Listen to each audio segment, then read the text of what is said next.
महाराष्ट्रासाठी पुढील 4 ते 5 दिवस महत्त्वाचे. राज्यात पुन्हा एकदा मुसळधार पावसाचा अंदाज. हवामान विभागाचा इशारा.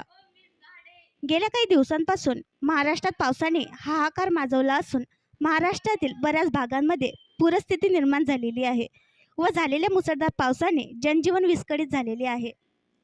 कोल्हापूर तसेच सातारा व सांगली या परिसरात तर महापुराचा धोका निर्माण झाल्यामुळे सध्या प्रशासन देखील अलर्ट मोडवर आहे.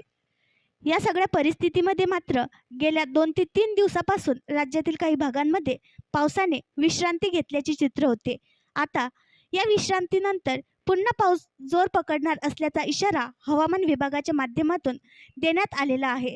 या इशाऱ्यानुसार बघितलं तर विदर्भ तसेच मध्य महाराष्ट्र व कोकणात काही ठिकाणी जोरदार पावसाची शक्यता वर्तवण्यात आलेली आहे. राज्याच्या या भागात जोरदार पावसाची शक्यता. याबाबत सविस्तर वृत्त असे आहे की पश्चिम बंगालच्या उपसागरामध्ये ठळक कमी दाबाचे क्षेत्र पश्चिम बंगाल आणि उत्तर ओडिसावर सक्रिय आहे. हे क्षेत्र पुढील 24 तासात वायव्याकडे सरकत आहे. त्यासोबतच पश्चिम किनारपट्टीवर गुजरात ते केरळ दरम्यान समुद्रपाटीला समांतर कमी दाबाचा पट्टा सक्रिय आहे. त्यामुळे विदर्भ, मध्य महाराष्ट्र आणि कोकणामध्ये काही ठिकाणी जोरदार पावसाची शक्यता असल्याचा अंदाज हवामान विभागाच्या माध्यमातून वर्तवण्यात आला आहे. एवढेच नाही तर येणाऱ्या 4 ते 5 दिवसांमध्ये महाराष्ट्रात मुसळधार पावसाचा इशारा हवामान विभागाने दिला आहे.